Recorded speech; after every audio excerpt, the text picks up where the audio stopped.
आज की इस वीडियो में हम आपके एनटीपीसी एग्जाम के लिए 30 महत्वपूर्ण प्रश्न देखेंगे जो पूरे एग्जाम ओरिएंटेड क्वेश्चन है। इन 30 प्रश्नों को करने के बाद आपको पता चल जाएगा कि आप कितने पानी में हो या फिर आप एग्जाम निकाल सकते हो, क्योंकि ये क्वेश्चन आपके एग्जाम में कई बार पूछे जा चुके हैं। तो संभावना है कि ये क्वेश्चन आपके एग्जाम में फिर से पूछे जाएंगे। तो शुरू करता हूँ बिना किसी देरी के साथ। इसके साथ साथ मैं आपको एक्सप्लेनेशन भी बताऊंगा जिससे आपको क्वेश्चन करने में कोई कठिनाई ना हो। ठीक है, पहला प्रश्न है, भारत का पहला परमाणु परीक्षण कब हुआ था?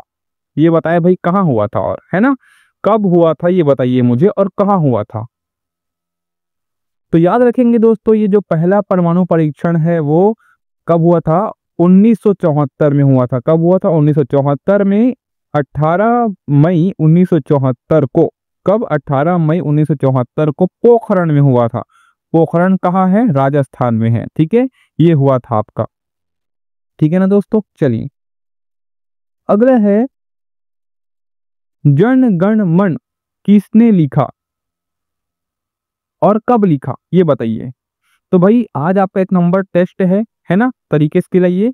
तो जन गण मन जो की है वो रविंद्रनाथ टैगोर ने लिखा, और कब लिखा? 1911 में। कब लिखा? 1911 में। ठीक है ना, आ रही है बात समझ में? चलिए अगला प्रश्न है, भारत छोड़ो आंदोलन कब शुरू हुआ? तो दोस्तों इसका जो कि आंसर है वो हो जाएगा आपका 1942 में। भारत छोड़ो आंदोलन कब हुआ, कब शुरू हुआ? 1942 में शुरू हुआ।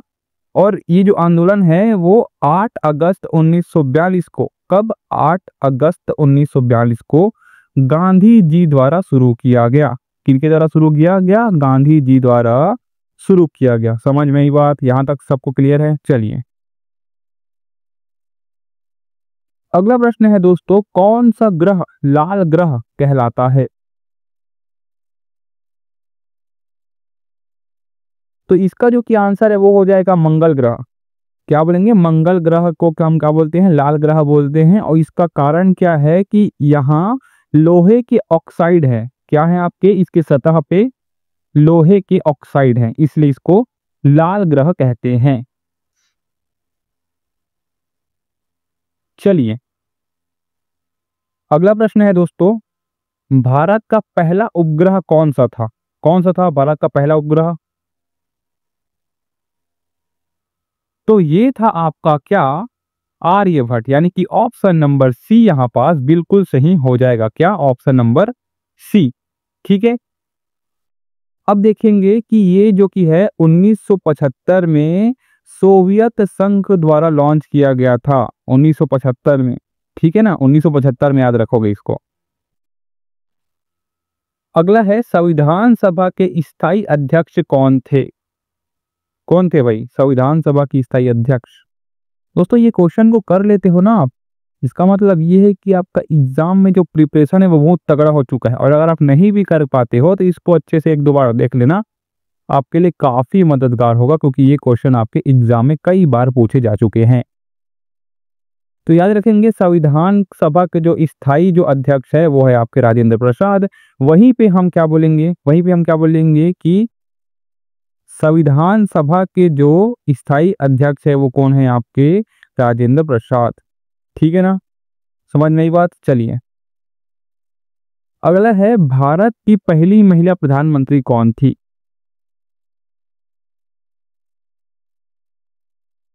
तो ये थी दोस्तों आपकी option number B, Indira Gandhi. ठीक है, कब बनी वो? 1966 में। ये भी आप याद में रखोगे। ठीक है, कब बनी? 1966 में बनी। ठीक है ना, चलिए अगला प्रश्न है, वंदे मातरम किसने लिखा? तो ये लिखा दोस्तों आपके बंकिम चंद्र चटर्जी ने, या फिर चट्टोपाध्याय इसको बोलते हैं, है ना। इनको क्या बोलते हैं? बंकिम चंद्र चटर्जी, या फिर इनको बंकिम चंद्र चट्टोपाध्याय भी बोलते हैं। और यह गीत उनकी किस कृति में लिखा गया था? आनंद मठ से लिया गया है। ठीक है, आनंद मठ से लिया गया, ये भी आप याद में रखोगे। ठीक है, चलो ये प्रश्न आपके एग्जाम में कई बार पूछा जा चुका है कि यूएनओ की स्थापना कब हुई? याद में रखेंगे 1945 में हुई। यूएनओ की स्थापना 24 अक्टूबर 1945 में हुई। ठीक है, कब हुई? 24 अक्टूबर 1945 को। ठीक है ना, अगला प्रश्न है भारत का सबसे बड़ा राज्य क्षेत्रफल के अनुसार से तो राजस्थान होगा, ठीक है। और ये जो कि है 3,42,239 वर्ग किलोमीटर क्षेत्र में फैला है। 3,42,239 वर्ग किलोमीटर क्षेत्र में, ठीक है।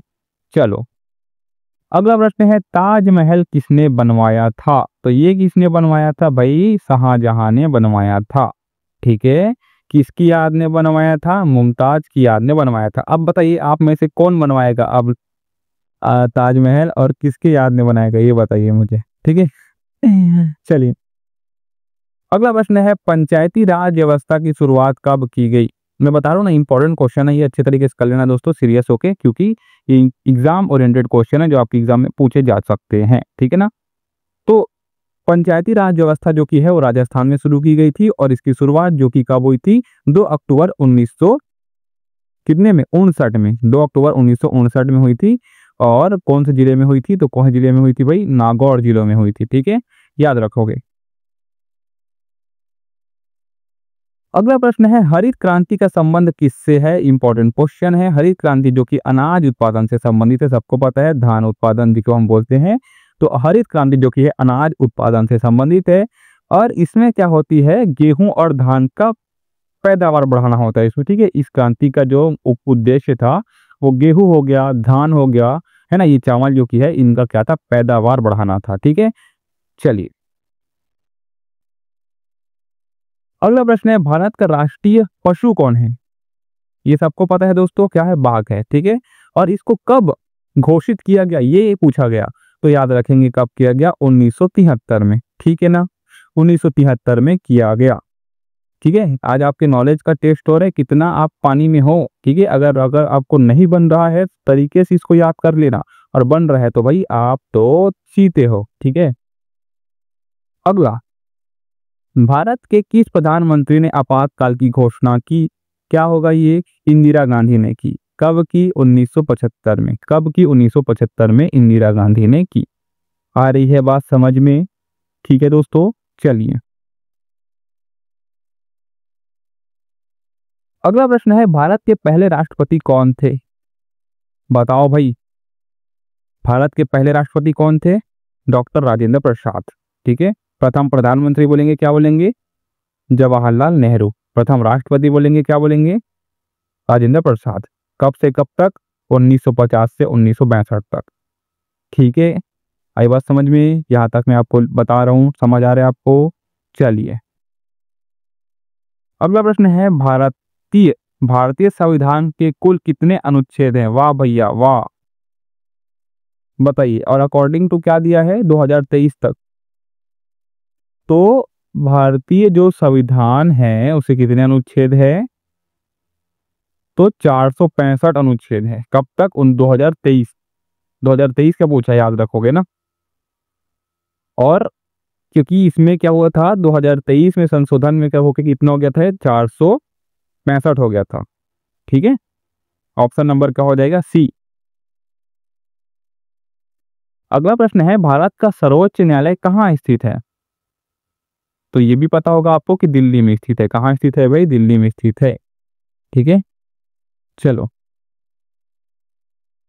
अगला प्रश्न है गांधी इरविन समझौता कब हुआ था? वेरी वेरी इंपॉर्टेंट प्रश्न, मैं पहले बोल रहा हूँ दोस्तों, अच्छे से कर लेना इन सभी को, है ना। मैं बार बार बोल रहा हूँ चीजें को, ये प्रश्न पूछे जा सकते हैं आपके एग्जाम में, और इनमें से प्रश्न 5 से 6 पूछ ले जाएंगे, देख लेना आप, ठीक है। तो एग्जाम से पहले भी एक बार इसको करके चले जाना। तो गांधी इरविन समझौता 1931 में हुआ था, और यह समझौता 5 मार्च 1931 को हुआ। कब हुआ भाई? 5 मार्च को।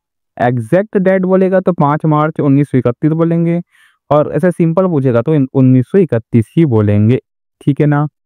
आई बात समझ में? चलो अगला प्रश्न है यहाँ पास, विश्व का सबसे बड़ा महाद्वीप कौन सा है? याद रखेंगे एशिया जिसमें हम लोग रहते हैं वही सबसे बड़ा महाद्वीप है, ठीक है ना। सबसे बड़ा महाद्वीप कौन सा है? एशिया है।